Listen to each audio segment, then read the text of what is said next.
नवरात्रि के 9 दिनों में भूल कर भी ना करें ये 10 काम। माँ दुर्गा होती है क्रोधित, घर में आती है दरिद्रता एवं गरीबी। तो आइए दोस्तों जानते हैं कि नवरात्रि के दौरान आपको कौन से 10 काम भूल कर भी नहीं करना चाहिए। दोस्तों, माँ दुर्गा के 9 रूपों की आराधना का पर्व अर्थात नवरात्रि 15 अक्टूबर दिन रविवार को शुरू होने जा रहा है तथा नवरात्रि का समापन 23 अक्टूबर दिन सोमवार को होगा। दोस्तों, नवरात्रि के दौरान माता रानी को प्रसन्न करने के लिए भक्तजन तरह तरह के उपाय करते हैं। कुछ लोग माता रानी के लिए व्रत एवं उपवास रखते हैं, दान धर्म करते हैं, तो वहीं कुछ लोग माता रानी के लिए यज्ञ तथा हवन करते हैं तथा कुछ लोग अपने पैरों के वाहन का त्याग करते हैं अर्थात अपनी मनोकामना की पूर्ति के लिए जूते चप्पल आदि का 9 दिनों तक त्याग करते हैं, जिन्हें करके हम माता रानी के प्रति अपनी श्रद्धा प्रकट करते हैं। परंतु अगर आप इन सब के अलावा ये 10 काम करते हैं तो माता रानी आपसे कभी भी नहीं होगी प्रसन्न और जीवन में आते हैं दुर्भाग्य एवं गरीबी तथा माता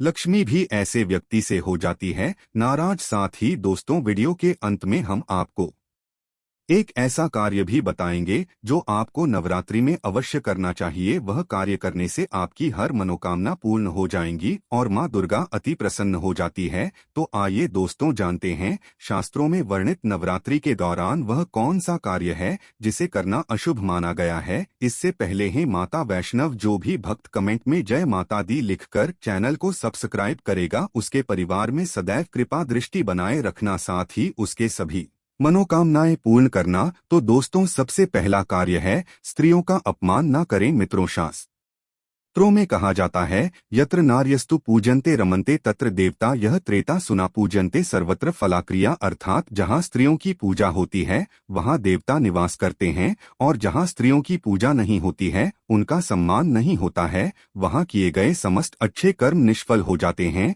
मित्रों, इसलिए आप सभी से पति है कि आप नवरात्रि में किसी भी स्त्री का अपमान न करें। हिंदू धर्म में स्त्रियों को माता रानी का ही रूप माना जाता है। स्त्रियां माता रानी का ही अंश होती है। माता रानी स्त्रियों का सम्मान करने वाले मनुष्य पर सदैव ही अपनी कृपा बरसाती हैं। साथ ही माता लक्ष्मी भी ऐसे मनुष्य पर सदैव प्रसन्न रहती है। दोस्तों, स्त्रियां स्वयं की खुशियों का त्याग करके आपके घर को स्वर्ग बनाती है। स्त्री स्वयं उपवास करके अपने पति की लंबी आयु की कामना करती हैं, जीवन भर अपने परिवार के लिए बिना थके कार्य करती है। ऐसी पतिव्रता स्त्री का अपमान करना महापाप होता है। जो मनुष्य नवरात्रि में किसी भी स्त्री का अपमान करता है, स्त्रियों की तरफ गलत भावना से देखता है, उससे माँ दुर्गा अवश्य ही दंड देती है और ऐसे व्यक्ति से माता रानी सदैव नाराज रहती है। दोस्तों, दूसरा है घर में कलह का माहौल न मचाएं। रामचरित मानस में वर्णित है कि जहाँ सुमति तहाँ संपत्ति नाना, जहाँ कुमति वहाँ विपत्ति निधाना अर्थात जहाँ क्लेश का माहौल बनता है,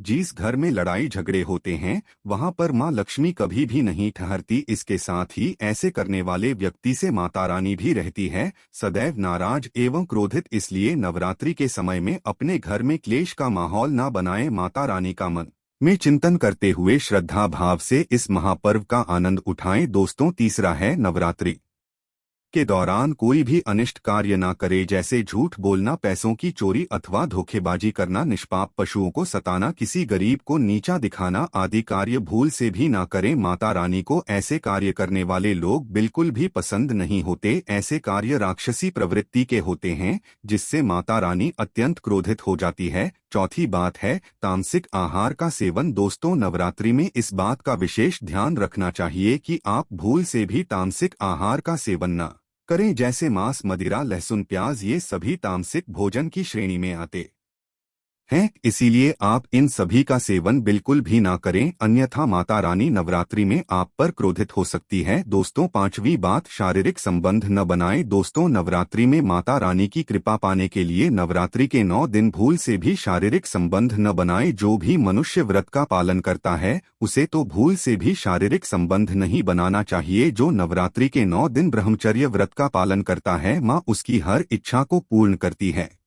दोस्तों, छठवीं बात है अगर किसी महिला को नवरात्रि के दौरान पीरियड्स आ जाए तो ऐसे में महिलाओं को अपना व्रत पूरा करने के लिए मानसिक रूप से भगवान की आस्था करनी चाहिए। कथा पूजा पाठ के दौरान दूर बैठकर किसी अन्य व्यक्ति से पूजा करवा सकती है। इस दौरान पूजा पाठ के सामान को नहीं छूना चाहिए, साथ ही माता रानी को स्पर्श करके प्रणाम भी ना करें। दोस्तों, सातवीं बात, जो लोग नवरात्रि का व्रत करते हैं उन्हें चमड़े से बनी वस्तु को धारण नहीं करना। इनमें चमड़े की कुछ मात्रा मौजूद होते हैं और चमड़ा पशुओं को मारकर बनाया जाता है। ऐसे में माता रानी को यह सब बिल्कुल भी पसंद नहीं होते तथा इन्हें धारण करने से का पूर्ण फल प्राप्त नहीं होता। दोस्तों, आठवां है, यदि अगर आप घर के मंदिर में कलश स्थापना किए हैं तो घर को कभी भी अकेला न छोड़ें। घर में किसी एक सदस्य को अवश्य ही रुकना चाहिए, क्योंकि नवरात्रि में मां अपने भक्तों के घर में मौजूद होती है और शास्त्रों में ऐसा विधान है कि नवरात्रि में घर पर कलश स्थापना के बाद माता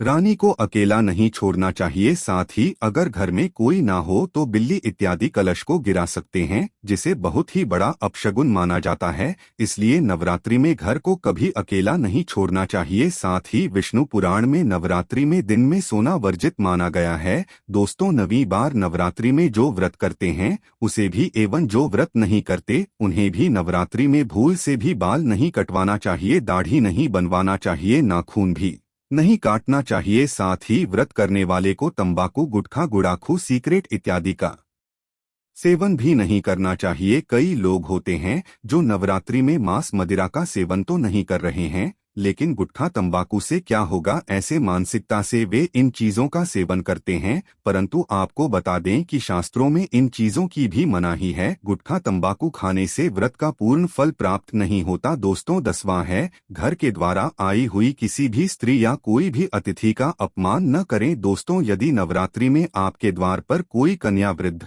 स्त्री अथवा कोई दुखी मन भोजन की इच्छा से भिक्षा के लिए आई हो तो उसका भूल से भी अपमान ना करे अथवा उन्हें खाली हाथ घर से जाने भी ना दें। यदि आपके घर में कोई दासी है तो उसका भी अपमान ना करें। नवरात्रि में उन्हें भी कुछ न कुछ भेंट अवश्य दें, इससे मां दुर्गा अत्यंत प्रसन्न होती है और आपकी हर मनोकामना को पूर्ण करती है। दोस्तों, इसके साथ ही अगर आप व्रतधारी हैं, व्रत रखते हैं, तो कलश स्थापित करते समय वाला यानी पानी वाला नारियल का ही प्रयोग करें। साथ ही यह भी ध्यान रखें कि नारियल को कलश के ऊपर लेटाकर रखना चाहिए। कलश स्थापना करते समय कभी भी नारियल को खड़ा करके नहीं रखा जाता, नारियल को सदैव लेटाकर कलश के ऊपर रखा जाता है। साथ ही नारियल को स्थापित करने से पहले आप नारियल को लाल कपड़े में लपेटकर उस पर लाल चुनरी ओढ़ाकर आप नारियल को कलश के ऊपर स्थापित करें। शास्त्रों के अनुसार कलश के ऊपर जब सही तरीके से नारियल रखा जाता है और सही प्रकार का नारियल रखा जाता है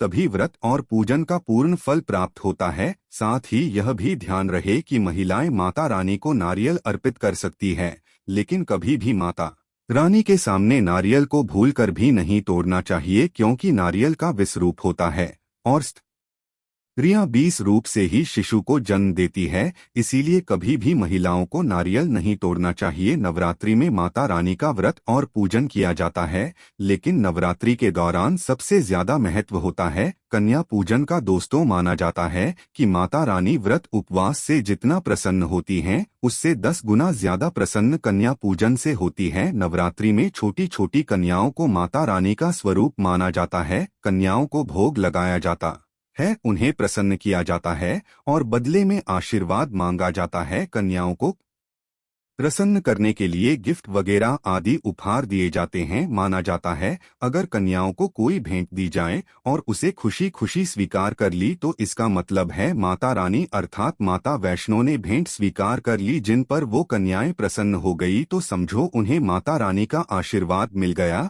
और माता रानी की कृपा से उन्हें मुंह मांगा वरदान प्राप्त होता है। शास्त्रों में बताया गया है कि नवरात्रि में 3 साल तक कन्या का पूजन होना चाहिए। अष्टमी अथवा नवमी को कन्याओं के पैर धोकर भोजन करना, उन्हें उपहार आदि देना श्रेष्ठ माना जाता है। इससे आपके घर में संपन्नता बनी रहती है। कथा जीवन में धन धान्य की कभी भी कमी नहीं होती। शास्त्रों में वर्णित है कि कन्याएं जितना अधिक खुश होती है, माता रानी उतना ही जल्द फल प्रदान करती है। ऐसे में आप कन्याओं को चॉकलेट बॉक्स दे सकते हैं तथा खूबसूरत कपड़े दे सकते हैं। याद रहे, काले कपड़े ना दे, और स्टील के बर्तन भी गिफ्ट के तौर पर दे सकते हैं। याद रहे कि कन्याओं को लोहे का कोई भी सामान नहीं देना चाहिए। दोस्तों, जब कन्याएं आपके घर से पूजा एवं भोजन के बाद अपने घर के लिए प्रस्थान करें तो उनके चरण जरूर छू लें। अपने मन में अपनी प्रार्थना को, अपनी मन की इच्छा को कन्याओं को विदा करते समय अवश्य प्रकट करें। सच्चे दिल से मांगी गई मुराद माता रानी अवश्य पूरे करते हैं। प्रिय भक्तों, आज के वीडियो में बस इतना ही। शास्त्रों में वर्णित हमारे द्वारा दी गई जानकारी आपको अच्छी लगी हो तो वीडियो को लाइक अवश्य करें और कमेंट बॉक्स में जय माता दी, हर हर महादेव अवश्य लिखें। धन्यवाद।